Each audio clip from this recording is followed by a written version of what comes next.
All right, this is Biblical DNA. I'm back on, and today I'm going to go and discuss Professor Gad finally emailed me back last Wednesday, December 7th, 2022.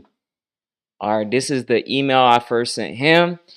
Greetings, Yehia, Gad, or Professor Gad.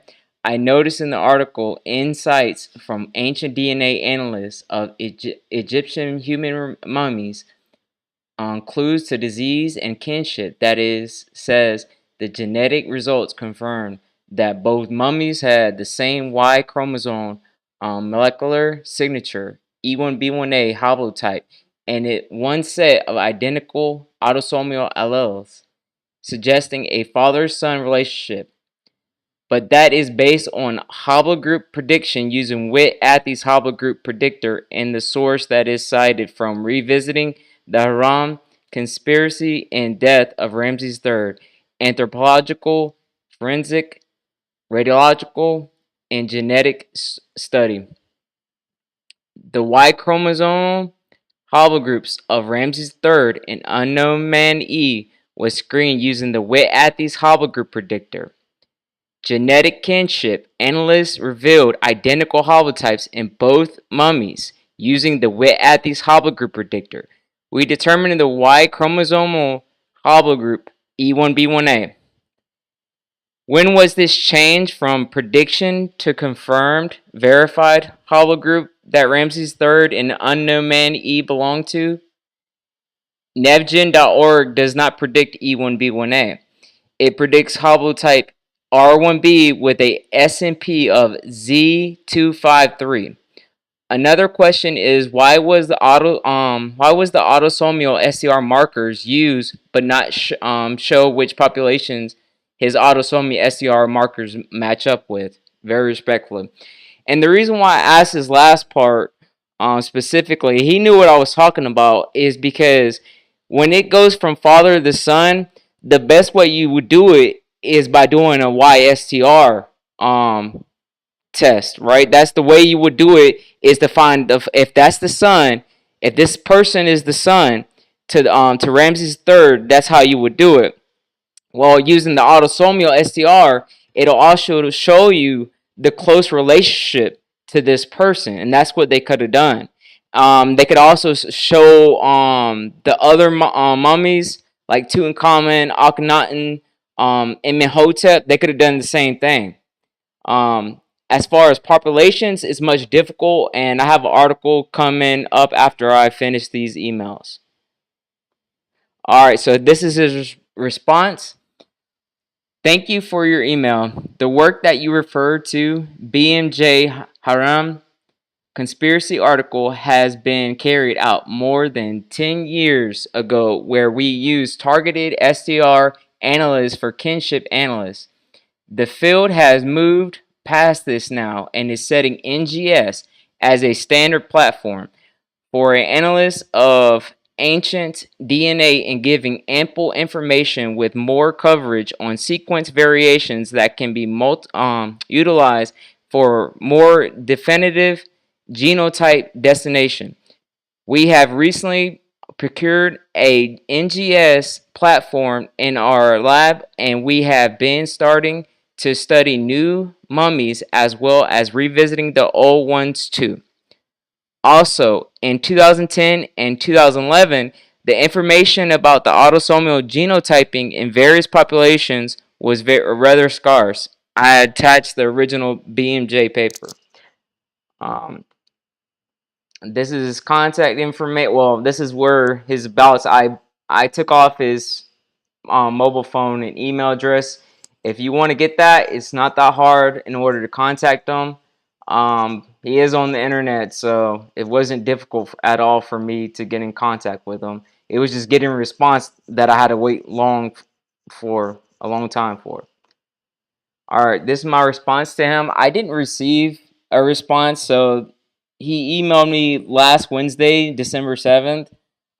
Today's already December 14th, so I decided to go ahead and do this video. There's no need to continue waiting. I figured this time he's probably not going to respond. on Whit Athey's Haplogroup Predictor from the original work 10 years ago. I also read the article Maternal and Paternal Lineages in King Tutankhamun's Family. That is great to hear that Emeritus at National Research Center Egypt is using next generation sequencing NGS as a standard platform moving forward. I read about all of the mummies that have been discovered. Congratulations. I appreciate you and your colleagues' work. Thanks. All right. So let me see. All right. All right. This is what the NGS is. I'm gonna go ahead and play this for y'all real quick.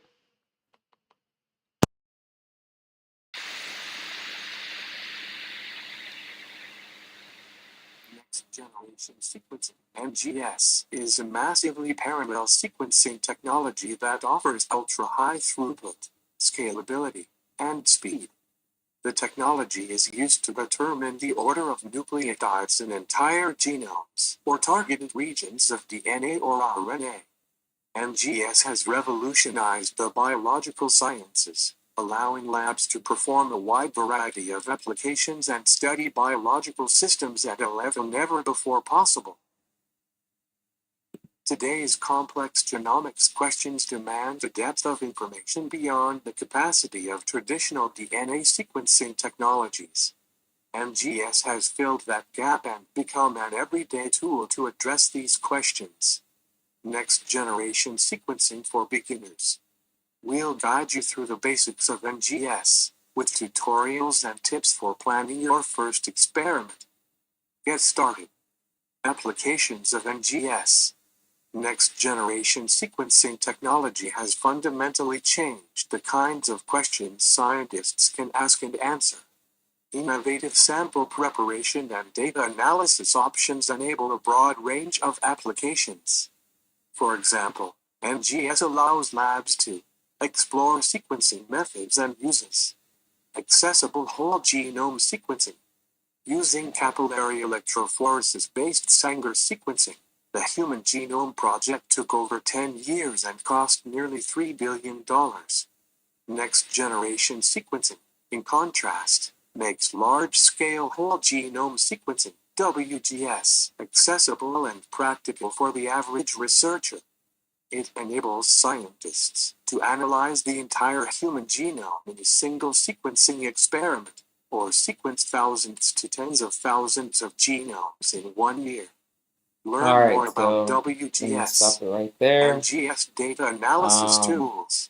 Basically, the reason why I wanted to show that is to show that they didn't use that in the insights from ancient DNA analysts of Egyptian human mummies. So it hasn't been verified or confirmed, right? So the concept of them verifying and confirming it is incorrect. It's just a prediction, and hopefully, instead of cutting the corners like they did the first time by using an online Haplogroup predictor, this time they'll actually go through the this NGS and actually find out exactly all the Y-STR markers to know precisely which haplogroup that Ramesses III and unknown man E belong to, right?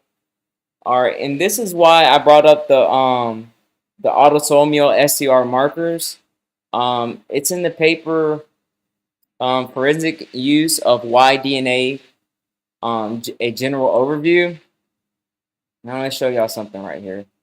Because of the use of autosomal STRs in standard DNA profiling, this approach is most suitable to trace close relatives, parents, children, and siblings. So they could also use it to show that there was a relationship between like Tutankhamun, Amenhotep, all of them. Like they show that there was a relationship and how they figured out that there was inbreeding going on, why they had the same maternal DNA.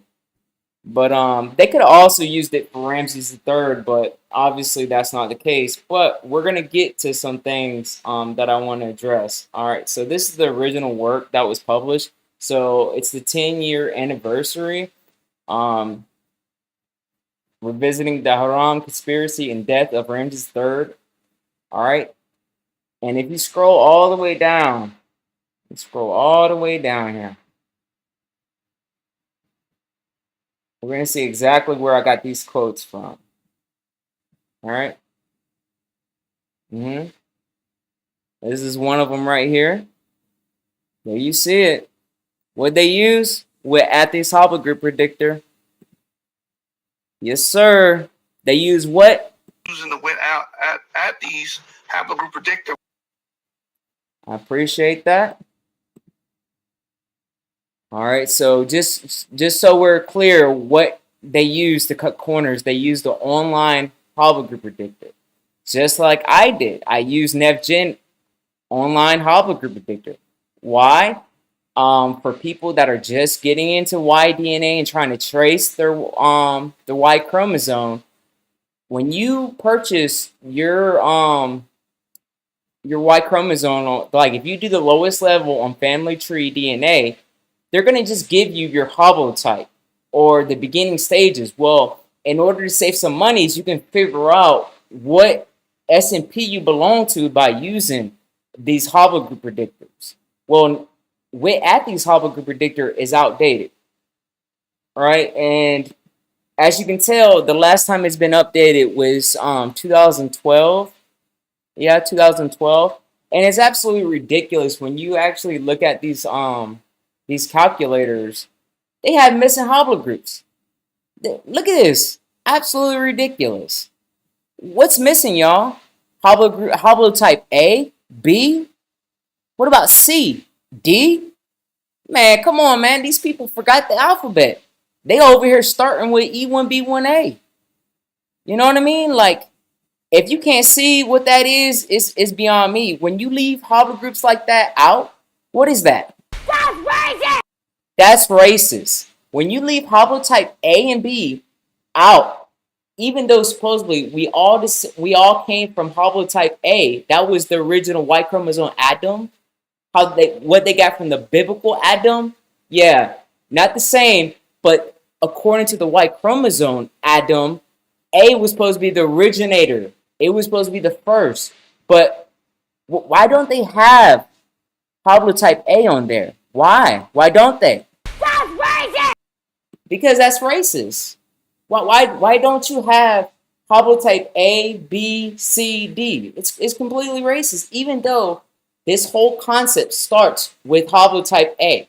That is the whole beginning of the Y chromosomes. But it's not on here. You don't see it. Let's go see another one. Bam. Oh, we see C3 now. But where's haplotype A? Where's B? Where's D? We got haplotypes missing. Come on now. Again, look at this. Haplotypes are missing. But when you use NevGen, it doesn't matter what your haplotype is. It's going to come up. They have every single haplotype that's available on family tree DNA that they test for. But Whit Athey's outdated with that, at least, they didn't have it. Whit Athey's did not have that back in 2012. And when you actually look at the citation that they use for this, it's going to go back to 2006. 2006. We're going to see right here. The Y chromosomal haplogroups of Ramesses III and unknown man E was screened using the Whit Athey's Haplogroup Predictor. The what? What was it? What did they use? Using the Whit Athey's Haplogroup Predictor. That's right. And look at the citation. 2006 from his original work. So back in 2006, even 2012, their data was not as updated as 2022 because Y chromosomes, as much samples that they get, they keep building up the database that they have, and they see certain STR markers, Y-STR markers that people have. Now, real quick, y'all, what are Sub-Saharan Africans known to have for their DYS 390? They're known to have 21 for their DYS390. It's well known. You can look it up yourself. Not making any of this up. When E1B1A is known for DYS390 21. Now, family, are they the only ones that has 21 for DYS390? No, they're not. But 2012, not many people were doing their Y-DNA. So the system, they didn't know, Whit Athey's, his calculation, his algorithms, it didn't understand that. And I'm going to show y'all something right now. If I still have this open, let me see. If not, I have it saved so I can go straight to it. All right. Let me see. This is Ramesses III markers right there. All right. It's all. You can check it. Double check my work. If you stop the video, double check my work. This is Ramesses III markers right here. You see it? E1B1A. Now check this out, family. Watch this. Gonna change this DYS 390 to 2022. Look what just happened. It changed to E1B1B. 23. Look at that. E1B1B at 81. What about 24? Look at that. 97. 25. Oh, okay, so it starts slipping again. So who's to say that somebody didn't slip up doing this DYS 390 or they purposefully did it? And you're going to see why I say that purposefully did it. Now check this out. This is the paper Maternal and Paternal Lineages in King Tutankhamun's family. We're going to scroll down to page 14. Before we get to page 14, though, I want to identify something. You see this? I understand that it's sideways, but it's on page 8. You can download it yourself and turn it clockwise. But you see predicted haplotype, not confirmed haplotype, not verified haplotype, predicted haplotype. What is it predicted by? What is it predicted by? Hello, what's it predicted by? One time, give it to me one more time. Using the Whit Athey's Haplogroup Predictor. Thank you.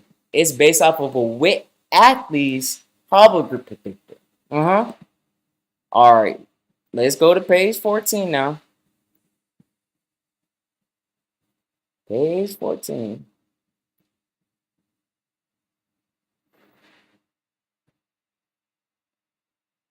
There we go. All right.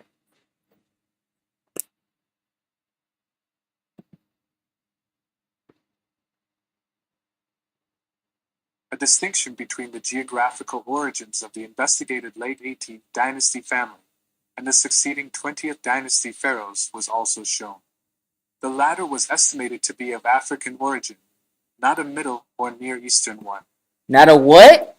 Not a Middle or Near Eastern one. So this E1B1A, they're claiming that Ramesses III and unknown man Eve Pentaware were E1B1A, right? With the Whit Athey's Haplogroup Predictor, and they were of African origin, not Middle or Near Eastern origin. Not only that, they show a clear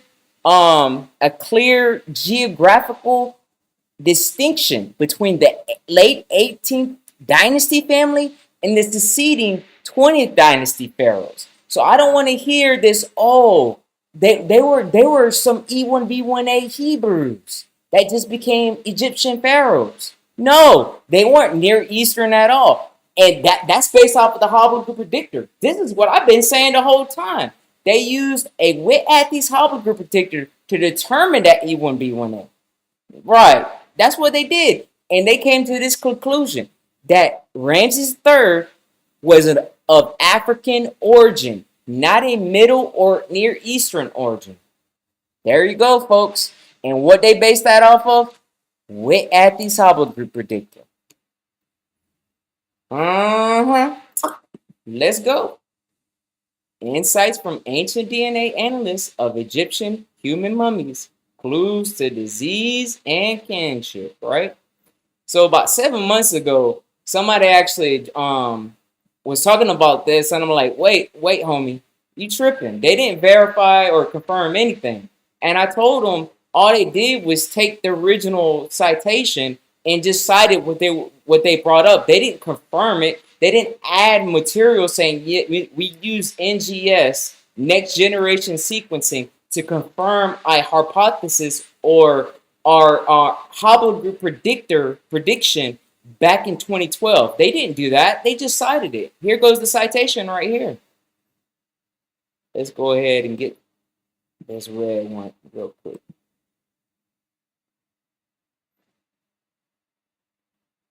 The genetic results confirmed that both mummies had the same Y chromosome molecular signature, E1B1A haplotype, and one set of identical autosomal alleles, suggesting a father-son relationship.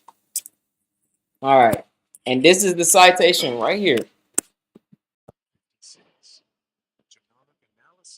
Come on.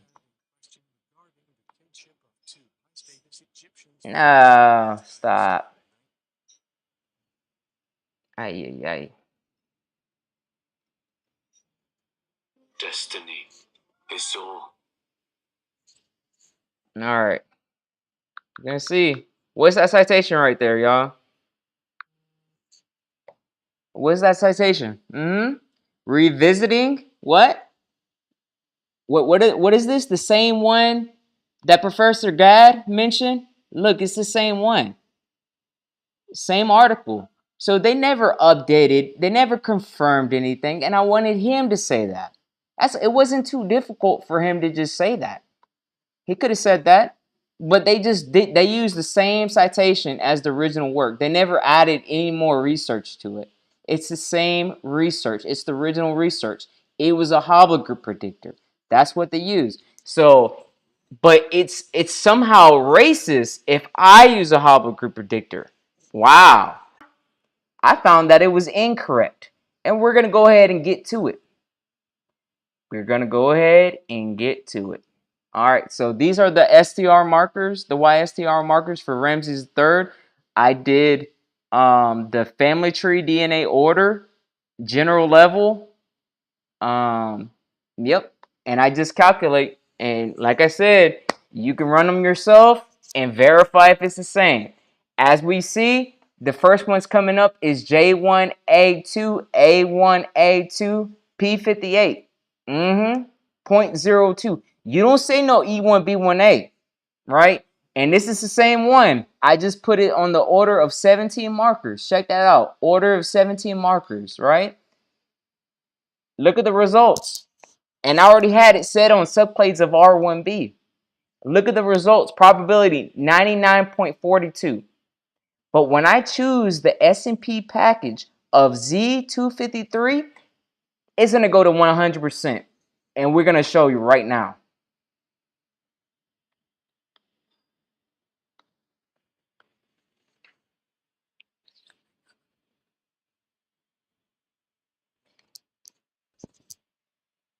Look at that, 100%. Now we're going to just do general level. And I'm going to show you the difference between the Y111 and Y17. That's how many markers. So when you say Y, you're talking about the Y chromosome, and the 17 is the 17 STR markers, right? So we see the first one that comes up is haplotype B2B. Look at the third one, y'all. Haplotype A. So why does Whit Athey's haplotype don't have haplotype A for? But NevGen does. Oh, okay. It's because NevGen was outdated. That's right.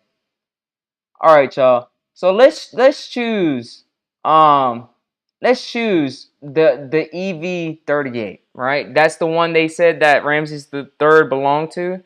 He belonged to EV38. We see his fitness is 1.62, but his probability is a big fat goose egg, 0. Huge problem. And for those that are wondering why it says warning, the values of fitness are too small, there is probably an error in the order of the STR markers because NevGen is updated. So they know if these STR markers don't make sense, if these Y-STR markers don't make any sense, which they don't, it's going to come up with the error, which it did catch. So that just shows you NevGen knows what it's talking about, and they did a really good job putting this algorithm together in order to create this Y-chromosome haplogroup predictor. I'm just saying they did a really good job. But let's go back. Let's see. What about, yeah? Let's go back to the other one, right? So we see how it said this, right? So let's choose haplotype J. Let's see what it does. It comes up 0 as probability. So we know it's not, he didn't belong to no J page 58. All right. Let's choose subclades of V. Bam! E1B1B V22. You don't, so what happened to the E1B1A V38? It's second now. It's not first, it's second. We see E1B1B V22 is up there first, right? But it's still probability of goose egg, 0. All right. So let's go to R1B. Calculate.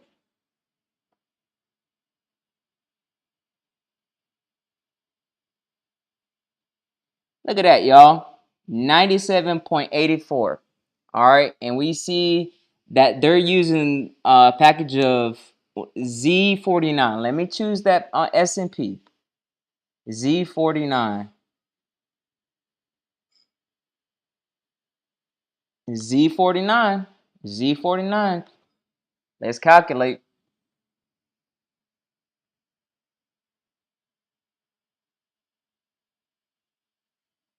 Wow. Look at that, y'all. 100%. 100. Let me see something real quick. Yeah, let me show you guys how we do science. Yep, that's how we do science, y'all. That's it right there. That's how you do science. I'm just saying. That's how you do science. That, I mean, what's the difference between a NevGen that's updated to 2022 versus a outdated 2012 racist haplogroup predictor that left out haplotype A and B? Make it make sense, y'all. You gotta love me. You gotta love me when I catch this stuff. But I got more. I got some more firepower for y'all. Right? Check this out.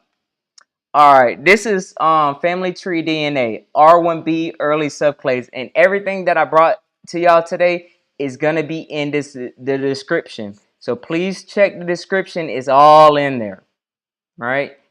And if you like this content, please like, share, and subscribe.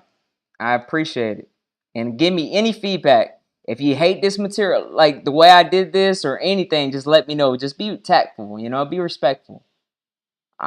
I'm a respectful guy, and I appreciate people being respectful to me. All right, so we're going to set this to general. And we're going to run it.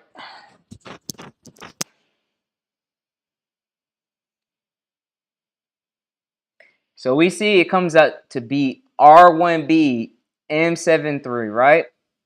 Now check this out, y'all. And when you get the Y-STR markers on family tree DNA, this is what you need to do. You need to go ahead and let me see, I don't need this one no more. You need to go ahead and click select those Y-STR markers, run it through your internet browser. Go ahead and copy it. It's gonna get rid of the little space, the tab. And what you're gonna do, go back on Whit Athey's Haplogroup Predictor, choose main 111 marker program, family tree DNA order, right? And what you're gonna do is you're gonna paste it in the box. And where it says separator, you're going to put space. Check this out, y'all. Also, what you want to do, go ahead and set the area selection, set the equal priors. Check this out, y'all. Whit Athey's Haplogroup Predictor has been found. Watson. I mean, look at this. It's giving out wrong predictions.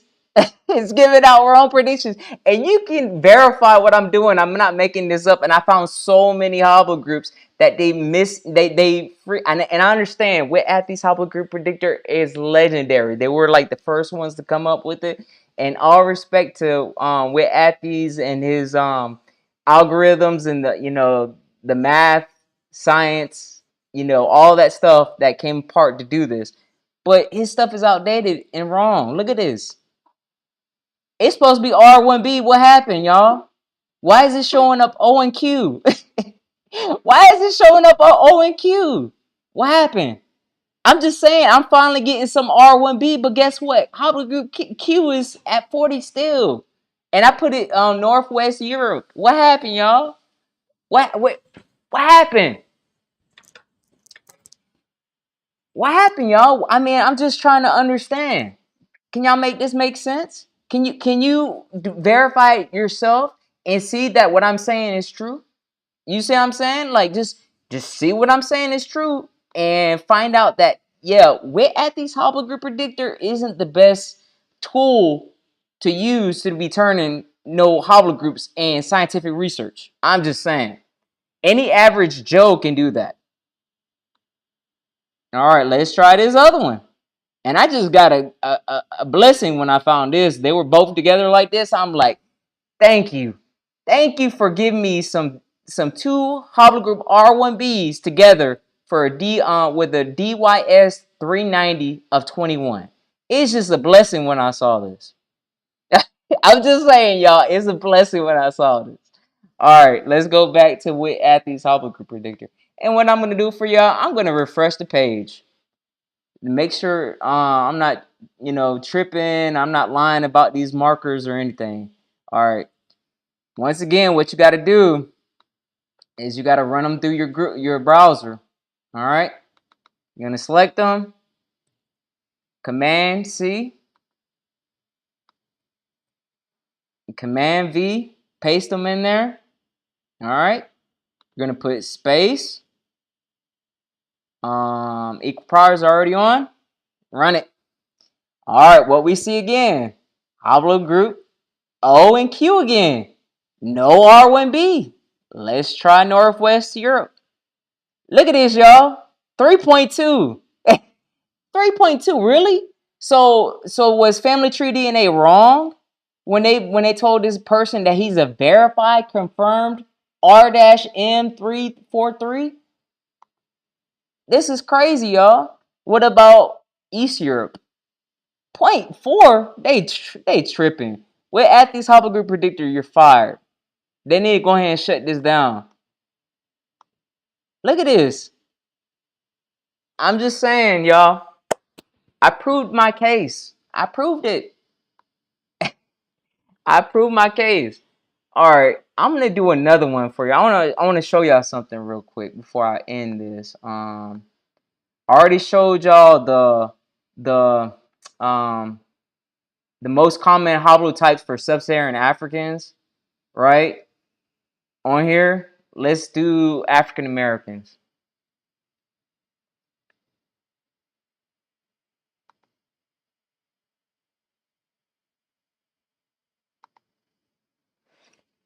And before I do that, I want to play something real quick.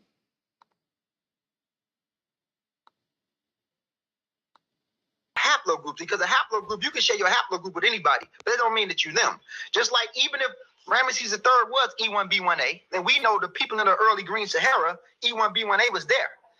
But his subclade may be distinct from your subclade. So just because you share a Y-chromosome with a person don't mean that you're close to that person. You got white boys in Texas at 4 to 3%, or possibly 8% that's E1B1A. They're not you. So just because you share.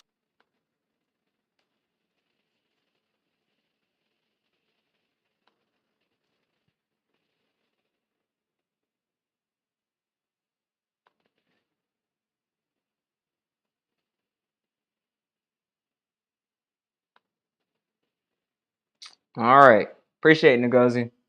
All right, so yeah, I mean, we see that African Americans are known to carry DYS 390, which is a sub-Saharan, like usually sub-Saharan. But as we've seen with these R1Bs, that's not always the case. That's not always the case. And I'm going to show, just so people don't think I'm tripping or lying about this, right?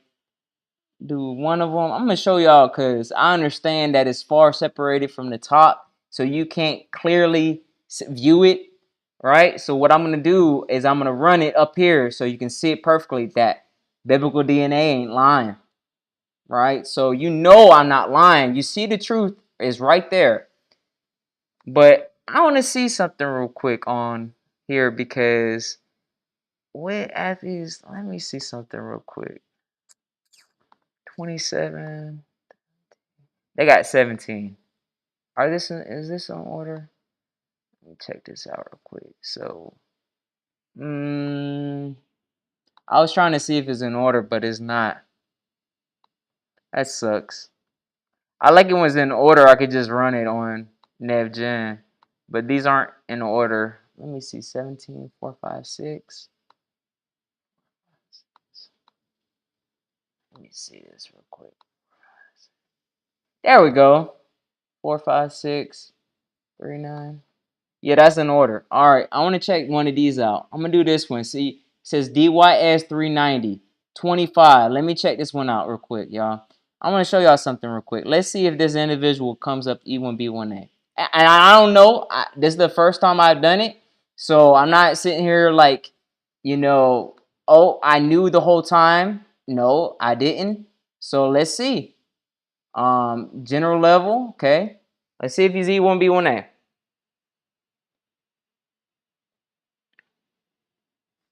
Oh, what happened? Come on. Let's see something real quick. Might be that. Let's see. Let's see.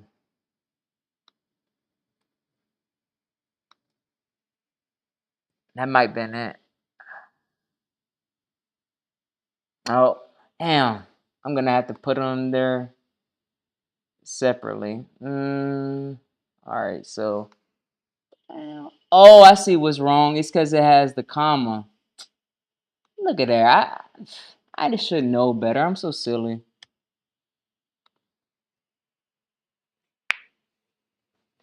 I be tripping sometimes. So this individual is not even E1B1A. He's E2. So he's not even E1B1A. Let me see something. So he's a subclade of... Interesting. Look at that. E2M75.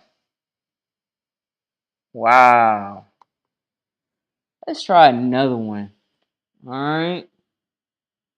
Let's try... I think I tried that one. I'm going to try this one.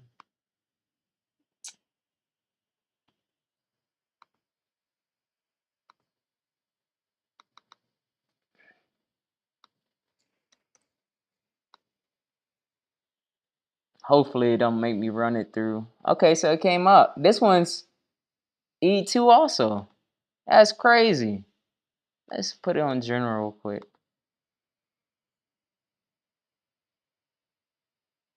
Oh, he's R1B. What? Of course, because African Americans be carrying R1B.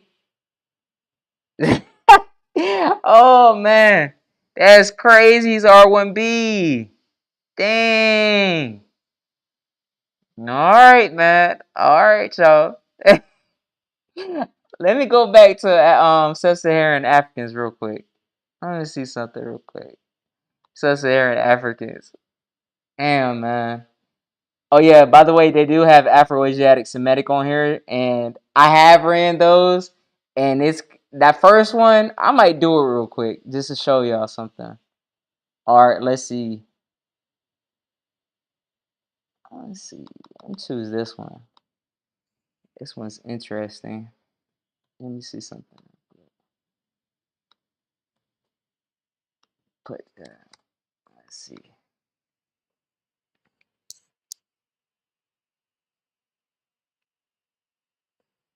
E1B1A. Look at that. One of these other markers though.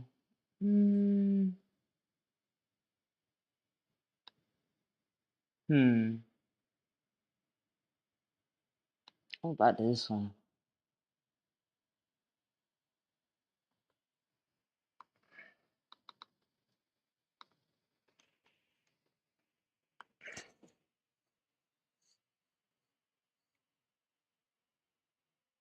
All right, E1B1A too. I know that there's some haplotypes A's that have 21. I thought there was one on here, but I could be mistaken. Let me see this one real quick. If not, oh well. I mean, you can do it yourself and see exactly what I'm talking about.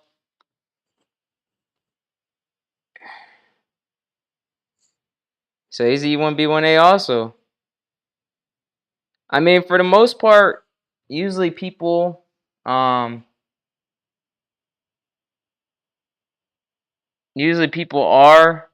E1B1A that has DYS 39021, but as you seen, this R1B sample wasn't E1B1A. So those two R1B, and there's more than that. I've seen haplotype G, haplotype I. So all these people saying, "Oh, you know," I'm just like, it's just baffling. That people would make that decision. I'm gonna show you something real quick. I gotta show y'all this.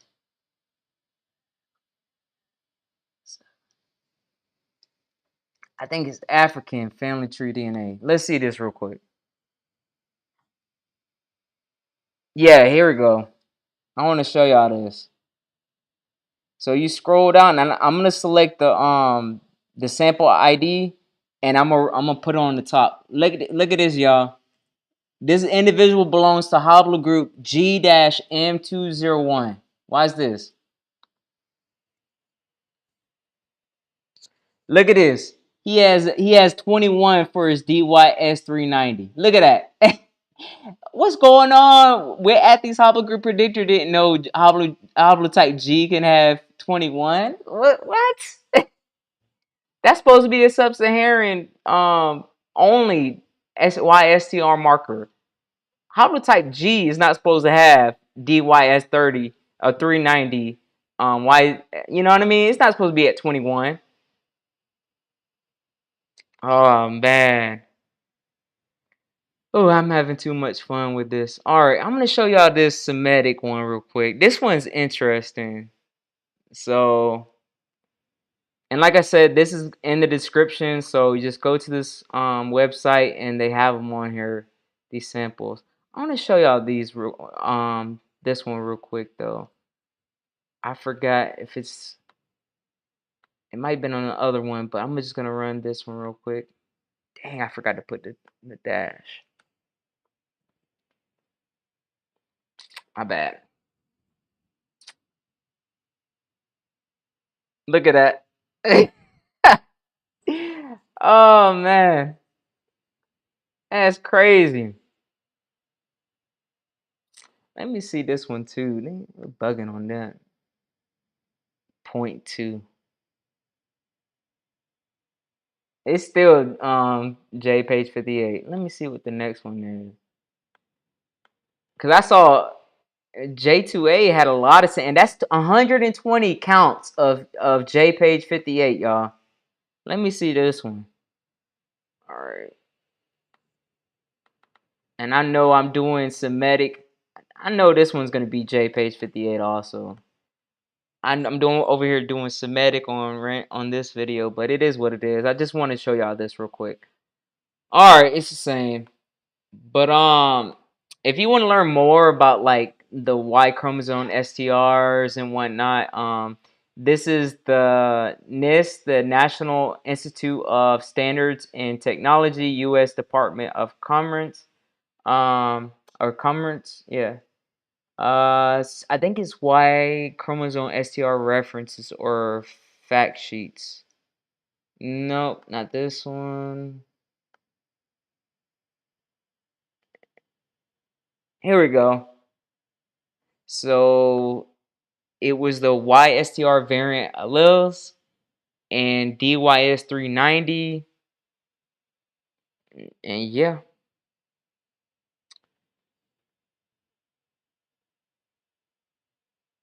This the information on it. But I want to see there's another thing that I found. I think it's the fact sheet. Here we go. It's the fact sheet. Alright. 390. Where's 390? There we go. 390. So DYS 390. And then the allele repeat is 21. So that's it.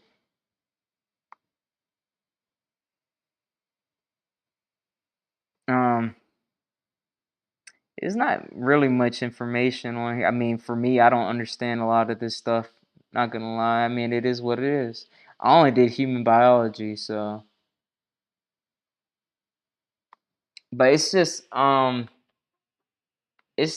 information to have. It's a lot of stuff if you check out this website for those that are new into DNA and whatnot. All right. Well, I think I covered everything. You know, it's been Biblical DNA, and I'm out.